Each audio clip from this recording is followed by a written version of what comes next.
Halo teman-teman Solo Juventus, ini balik lagi sama gue Jackie di acara yang seperti biasa kita bikin programnya, yaitu adalah tentang preview. Kali ini previewnya nggak main-main nih, previewnya lawan apa nih?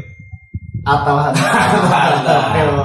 Ya kali ini Ricky join lagi ya setelah berapa episode belum bersama Ricky. Kali ini bersama Ricky. Ricky biasanya kalau ngomongin Juve menggebu-gebu.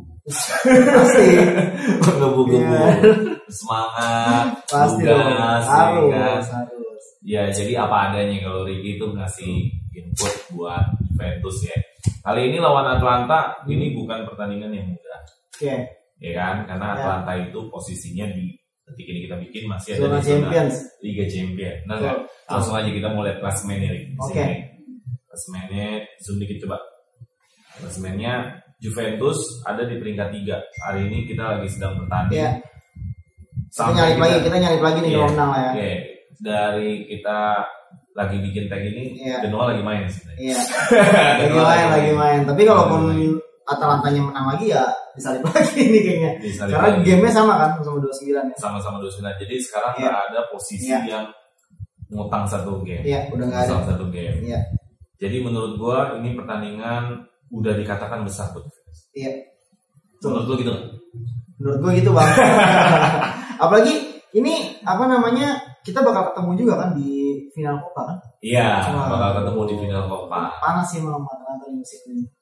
Ya, kita harus jujur 2 musim 3 musim ini, ya 2 musim lah lebih tepatnya. Kalau Atalanta menjadi tim besar. Padahal Atalanta 5 tahun yang lalu, atau bahkan 10 tahun yang lalu, mediocre. Musim ini juga keren loh. Atalanta tuh di Liga Champions ngalahin Liverpool. Musim ini, walaupun tewas juga benar di tangannya. Tapi tewasnya sama Madrid lah. Iya, di tangannya klub besar gitu kan. Dibanding Juve. Iya, itu dia. Ya kan? Tapi gua ngeliatnya gini nih. Kemarin lawan Porto kita kalah ya di kandang ya kan. Terus menang lah di kandang kita. Cuman Chelsea menang di kandang. Nah, 2-0. 2-0. Enggak tahu nih di kandang Chelsea. Tapi kalau kita head to head kayaknya emang belum pas. Tapi memang sebenarnya memang sudah seharusnya Chelsea menang bang, karena dari apa namanya kapasitas pemainnya kan juga udah kelihatan. Nah itulah yang terjadi sama Juve musim ini. Aneh. Kenapa? Pas lawan Porto kemarin maksudnya, ya kan? Ya dari pemain udah kelihatan lah bang, ya kan? Semua orang pasti ngiranya Juve yang bakal lolos. Iya jelas lah. Ya kita bikin juga kan pasti. Nggak ada data yang menunjukkan bahwa Porto yang lolos. Betul. Nggak ada datanya. Tapi kan kenyataannya kan berbanding terbalik. Makanya kan orang-orang bilang ya kayak yang Bang Ilyas bilang kemarin kan Juventus tuh sebenarnya mempersulit diri sendiri. Benar, itu benar sebenarnya. Jadi menurut gua memang nggak pantas kemarin. Nah balik lagi ke klasemen, berarti kita sepakat nih kalau Atalanta tim besar. Sudah masuk tim besar berarti sekarang. Sepakat ya. Jadi ini pertandingan yang patut wajar kita obrolin ya. Berarti sekarang Big Four-nya Italia udah nggak ada Roma lagi nih. Nah, kan? Justru dia yang menggusur AS Roma sekarang. Itu serunya. Gitu. Karena dari zaman dulu kan kita tahunya kan Big Four-nya Italia kan ada 4. Inter, Milan, Juve, Roma. Sekarang Atalanta yang udah masuk. Apalagi kalau dilihat poinnya tipis-tipis. Parah poinnya tipis-tipis. Jadi artinya kapanpun akan disalip Atalanta. Betul. Kapanpun akan disalip Atalanta, dan kalau Juve masuk peringkat 4 dia nggak langsung lolos otomatis. Kapanpun akan disalip Atalanta. Itu yang agak membuat Juventus sedikit malu sebenarnya musim ini gitu, karena tercecernya terlalu jauh nih bang. Jadi menurut gue udah saatnya Juve harus menang terus. Tapi ngomongin saat menang terus, kita kemarin lawan Napoli itu heboh. Tahu kan lo hebohnya? Heboh yang mana nih? Karena lawan Napoli selalu heboh. Ya, yang inilah yang pastinya kan hebohnya adalah mengenai apa namanya? Pirlo harus hengkang. Pirlo harus hengkang jika kalah kemarin, tapi ternyata Juve menang lagi. Nah, tertolong lagi gitu kan. Nah, gitu. Jadi akhirnya ketolong. Karena kan berita terakhir yang gue baca kan manajemen memberikan kesempatan 2 kali pertandingan lagi buat Pirlo gitu kan. Ya kalau kemarin kalah mungkin bisa jadi hari terakhirnya gitu. Ternyata ditolong lagi ya kan sama squadnya gitu. Kayak gitulah. Oke, kita lihat ini adalah rating terakhir pada saat lawan Napoli karena kita belum bisa pakai yang Genoa. Karena lawan Genoa ini main ya sekarang. Agak main ya, lagi main. Jadi ini yang paling jelek adalah yang paling jelek Sandro, bukan Chiellini. Yang paling jelek Chiellini. Bersinar banget Chiesa. Chiesa selalu bersinar terus nih. Chiesa as always, yang penting jangan cedera lah. Jangan sampai cedera karena kelihatan sekarang di squadnya Pirlo yang sekarang Chiesa selalu jadi starter. Selalu jadi starter, selalu bermain paling bagus gitu. Gak tahu nih gimana nih kalau sampai cedera amit-amit gitu kan, wah ini jadi bahaya nih Bang. Kalau Chiellini waktu kita nonton Napoli gimana? Kalau lawan Napoli memang yang gue lihat sih sebenarnya ada beberapa kali dia melakukan kesalahan gitu karena kayak gol terakhir kan juga penalti kan dari dia juga kan. Kayak gitu. Jadi wajar deh. Jadi wajar deh kayaknya gitu. Tapi mungkin memang karena ya nama besar Chiellini gitu ya makanya angkanya tetap di 6 gitu, nggak di 5 sejelek-jeleknya dia gitu kan. Ya kan apalagi kan ditemenin juga sama jelek juga kan. Jadi ya masih aman lah sebenarnya. Oke. Gitu. Tapi menurut lo di pertandingan ini ada lagi yang menarik di luar dari Chiesa dan Chiellini yang poinnya Ronaldo, yaitu Dybala. Oh iya, benar. Pemain favorit saya itu Bang, pemain favorit gua tuh. Dybala menarik. Masuk baru berapa detik? Berapa menit kayaknya baru. Nggak nyampe menit. 5 menit ya. Nggak nyampe menit. Ya itu tipikal gol Dybala memang. Pressing. Ya kan, ngelihat celah, shoot, pressing, udah gitu memang selalu begitu dia. Gitu. Tapi memang menariknya adalah ya Dybala membuktikan kayaknya nih kalau gajinya yang sekarang emang udah di ACC. Di ACC sih belum ya kan, cuma kan dia minta terus gaji naik kan. Ya mungkin dengan gol kemarin ya sedikit memberikan lecutan dikit ya kan sama manajemen. Oke. Ya siapa tahu bisa ada negosiasi ulang gitu kan. Jadi Dybala ini menurut lo akan bisa performance-nya akan bisa meningkat atau sebenarnya kemarin beruntung atau gimana? Ya selama berapa musim ya Dybala udah ya 2015 ya. Ya udah hampir 4 musim lah ya, 5 musim lah ya. Dybala nggak ada yang nggak tahu Dybala sekarang ya kan, semenjak di Juve namanya tinggi, mainnya juga bagus gitu kan Bang. Maksudnya nggak mungkin Juve ngasih nomor 10 ke seorang Dybala kalau emang dia nggak ada yang pantas gitu kan. Benar ya? Betul. Ya kalau dari gue sendiri ya gue suka sama dia gitu. Gue emang suka gaya mainnya dia, memang suka stylenya dia di lapangan juga keren gitu kan. Dia selalu membuat perubahan gitu. Oke. Ya kan. Jadi gue berharapnya mudah-mudahan dari gol kemarin bisa nambah gol-gol berikutnya dan jangan sampai cedera lagi. Batu loncatan ya. Batu loncatan. Mudah-mudahan. Batu loncatan. Gitu. Oke, itu sekilas tentang materi pemain. Yaitu ada Chiesa yang udah kita tahu kayaknya udah banyak Juventus ini yang bilang pantas nomor 10. Waduh. Tapi kan nggak mungkin pantas nomor 10 kalau Dybalanya nggak cabut. Iya, betul. Nah kalau seandainya pun Dybala cabut, emang pantas sih. Pantas sih. Chiesa pantas sih. Cuman sih gue berharapnya jangan cabut sih. Ya. Kalau gue sih pengennya tetap ada Dybala di tim gitu kan. Cuman ya kita lihat nanti. Semoga Dybala ya bisa dapat motivasi lain lagi ya, jangan cuma sekedar uang. Betul. Karena uang terus kan nggak bagus juga. Emang main Latin memang kadang-kadang kalau udah superstar aneh-aneh sih. Benar. Kelakuannya aneh-aneh itu superstar. Beda sama waktu meniti karir. Kalau meniti karir main Latin bagus-bagus, tapi pas udah superstar malah aneh. Betul, apalagi udah main di Eropa biasanya udah aneh-aneh. Oke, kita lihat slide berikutnya. Oke, ini adalah statistik mengenai waktu lawan Napoli ya. Waktu lawan Napoli sebenarnya Juve ini menguasai pertandingan, yaitu 50. Enggak lawan Napoli, ini melawan Atlanta terakhir. Lawan Atlanta terakhir. Sebenarnya dominasinya itu enggak gede. Sebenarnya ini seimbang. 55%, 45 itu 54, 45 itu sebenarnya bukan mendominasi. Dominasi biasanya di 60 ke atas. Karena kan nggak mungkin 50-50 itu nggak mungkin, pasti lebih dikit. Jadi sebenarnya di sini kalau ngelihat shootnya aja malah Atlanta yang lebih banyak. Iya, betul. Ya kan? Betul. Terus kita ke umpan. Umpannya akurasi masih Juventus ya karena kan Juve mainnya back passing. Iya. Apa kata lagi? Coba hitung back pass saya. Hitung back pass saya, tapi saya nggak pernah blunder. Iya. Parah sih itu sindiran yang cukup menyakitkan. Nah itu passing umpan. Terus adalah tendangan. Oh ini untuk kiper. Save-nya adalah Chesney parah. Iya. Cuma 1. Iya. Terus save-nya si ini 4. Berarti nah Juve mengkonversi golnya juga dikit. Nah dari keseluruhan ini mana yang menyita perhatian? Menyita perhatian gue adalah 54% lebih gede berarti kan ya penguasaan bola kan ya. Tapi total tembakannya justru kalah. Gitu. Berarti memang sebenarnya ini nggak cuma terjadi di pertandingan ini doang kalau yang gue lihat ya kan. Karena memang Juventus musim ini memang secara awam tanpa statistik pun kita memang sering ngeliat gitu kan. Menguasain bola, menguasain pertandingan, tapi ternyata saat di depan gawang tidak ada shooting gitu. Tidak tahu apa yang harus dilakukan gitu kan. Jadi memang statistik kayak gini sebenarnya mungkin kalau misalnya kita urutin nih dari semua pertandingan mungkin statistik kayak gini nggak cuma terjadi di pertandingan ini. Kalau menurut gue gitu ya secara awam tanpa gue ngeliat statistik yang lain gitu kan.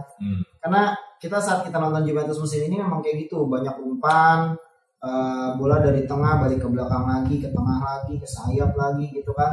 Tapi saat udah di depan gawang bingung ya, gitu. Ini kan buktinya peluang emas gagalnya ada 5. Berarti artinya memang yang paling banyak di sini peluang emas.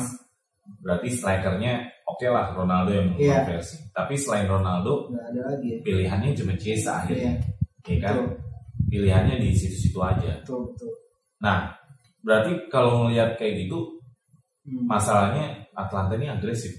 15. Memang begitu Bang, Atalanta musim ini memang wah gila keren. Sebenarnya musim lalu lebih keren ya kalau menurut gue ya. Karena musim ini dia kehilangan si Gomez kan. Itu aja masih bagus sekarang gitu kan. Apalagi musim lalu kan yang mereka sampai 8 besar kan musim lalu kan. Semifinal ya? Yang lawan PSG kalah. Oh iya ya. Semifinal bro. Gila.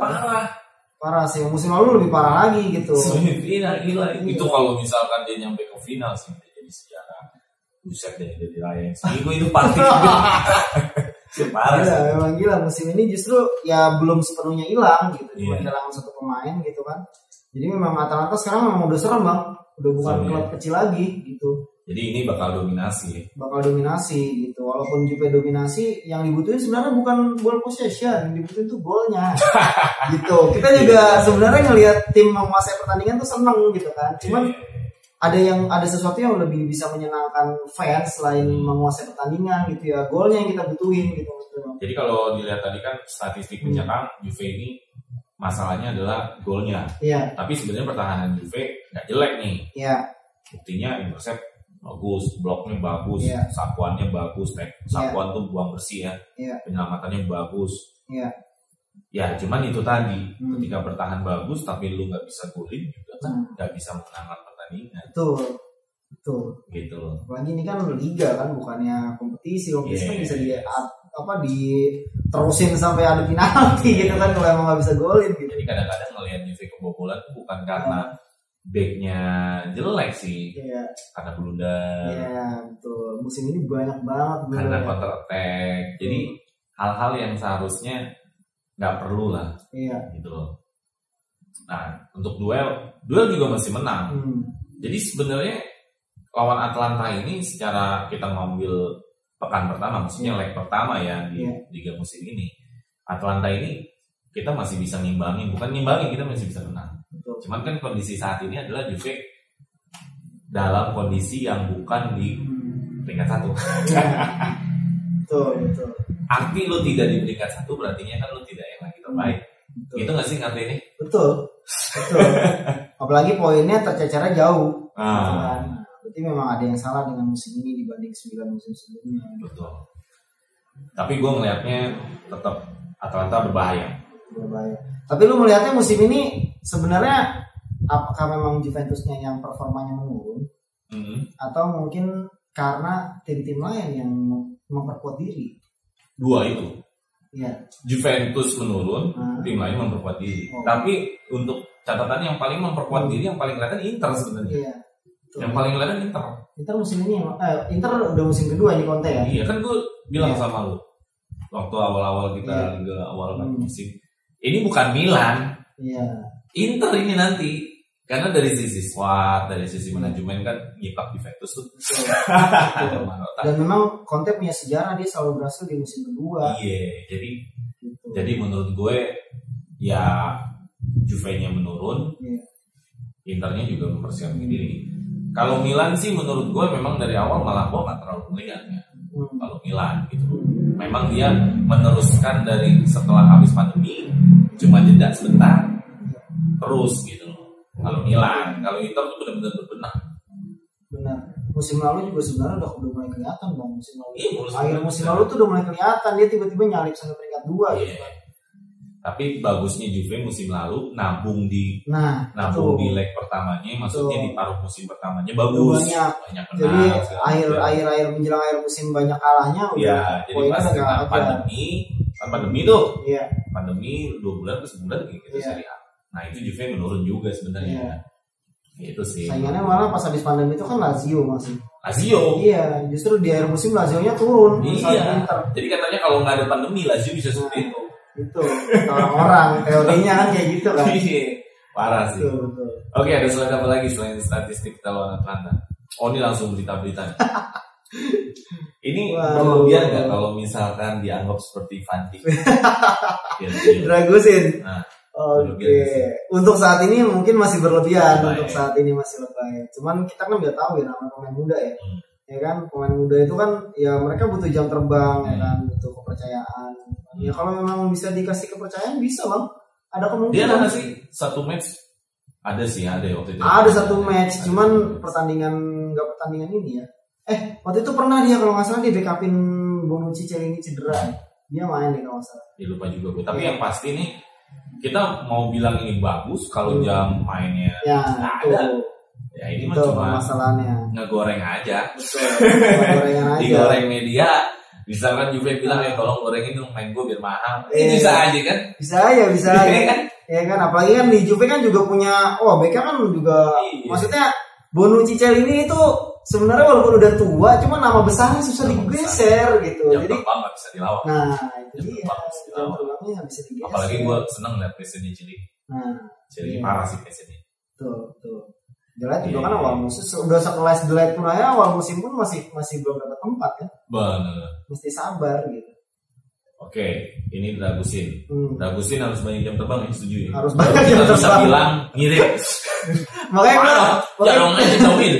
Makanya gue seneng sama berita-berita kemarin katanya Ciellini yang mau pensiun.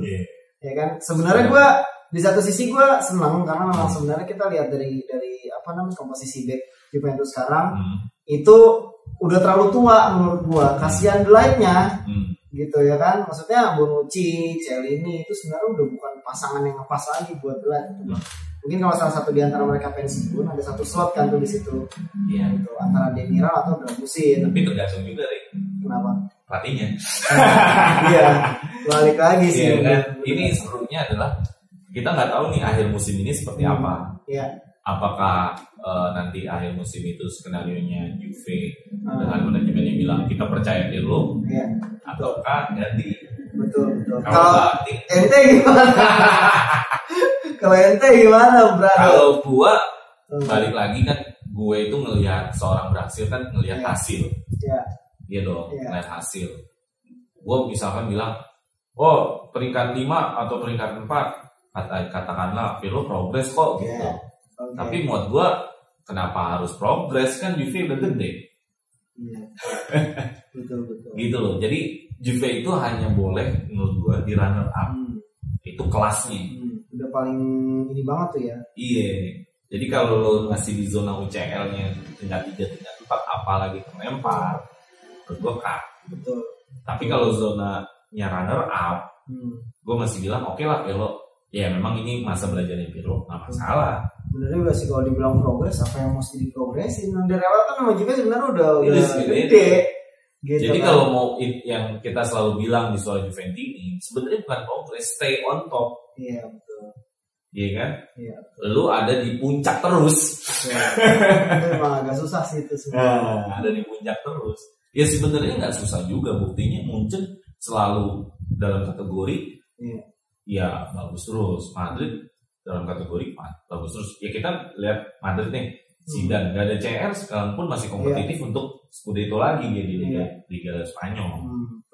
Itu maksud gua Steonto. Nah sekarang apakah Juve kompetitif untuk Scudetto? Ya kita semua kan tahu diri. Bahkan pemainnya aja kan kemarin juga udah ngasih statement kan si Danilo kan. Dia bilang sekarang fokusnya lebih ke 4 besar gitu kan. Scudetto lagi. Nah, jadi kan dari situ aja kan udah perbedaan. Tuh dari situ aja sebenarnya memang sebenarnya dalam diri pemain-pemain Juve juga kayaknya sekarang udah mulai tahu diri. Iya gitu loh. Karena kan menang terus pun dia nggak bikin Scudetto. Iya, kalau Internya menang terus ya kan percuma ya kan. Terus lu mau doain ke PSN Inter ya Milannya menang terus. Betul. Jadi kita harus tahu diri kita ada di posisi 3. Betul. Jadi agak susah. Gitu loh. Oke. Betul. Kalau lu sendiri gimana ngelihat Pirlo? Kan tentang Pirlo ini lu baru sekarang aja. Iya.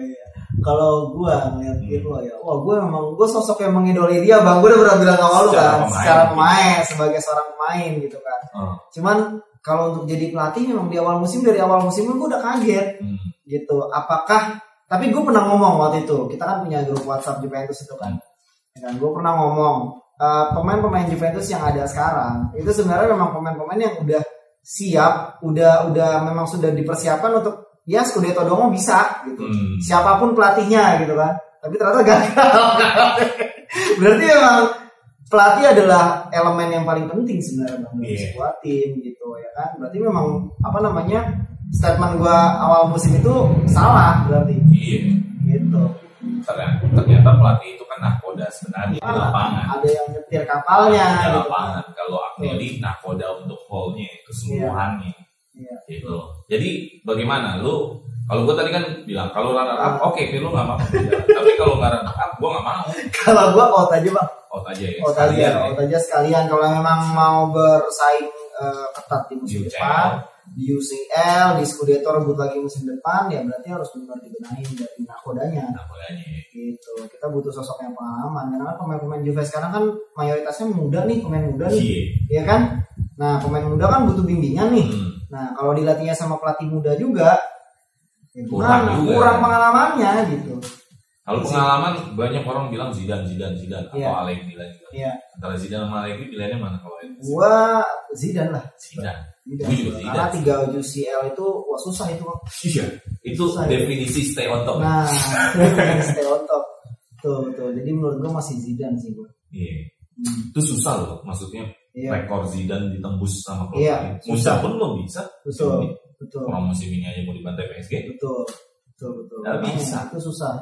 3 Liga Champions berturut-turut gila. 3 Liga Champions berturut-turut dengan lawan berbeda pula, dengan beda liga juga. Betul. Gila sih menurut gue. Tapi yang satu yang gue ambil dari 3 musimnya Madrid itu adalah dia Zidane tuh mempertahankan banyak pemain. Gitu. Jadi selama musim ini ke musim berikutnya lagi itu nggak ada perubahan bang, gitu. Bahkan starting line up yang main 11 pemain utama yang main di final itu tetap 11 pemain utama yang sama, gitu. Gue pernah baca beritanya, gitu. Jadi buat dia rotasi ya kalau emang udah ada masalah. Ya? Nah itu yang susah dilakuin Juve kan. Juve kan setiap musim kan kadang ada aja yang ditendang, gitu kan. Yang ngomongin cuan juga kan ada berita tuh. Bulan Juni harus dapat 100 juta dan jual main. Ada kan gitu baca berita. Benar. Ya kalau udah ada target-target kayak begitu kan bikin pusing banget sih. Gitu. Kayak musim lalu itu banyak pemain yang menurut gue tuh masih bagus banget gitu, kayak Muskin, Cancelo, Emre Can buat backup aja. Makanya gitu, kayak Spinazzola, Cancelo itu 2 sayap yang keren banget gitu kan. Gue nggak tahu apa yang ada di pikiran Juventus buat ngejual mereka gitu. Ya untuk datangin dia lah kalau Cancelo. Nah iya sih kalau Cancelo memang iya ya, cuma Spinazzola. Karena kan waktu itu kan dapatnya dari City adalah Cancelo 40 juta kasih Danilo. Ya siapa yang nggak pengen kan? Juve nggak kehilangan pemain, nggak kehilangan pos, dapat duit. Nah duitnya buat nambahin. Iya benar.